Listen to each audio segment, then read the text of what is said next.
The Fox and the Woodcutter. One day, some hunters were chasing a fox.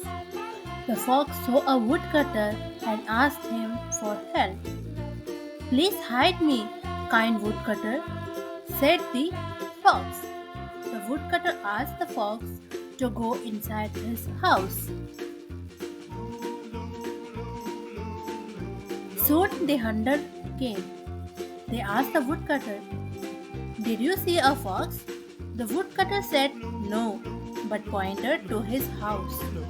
The hunters did know why he pointed to his house and went away.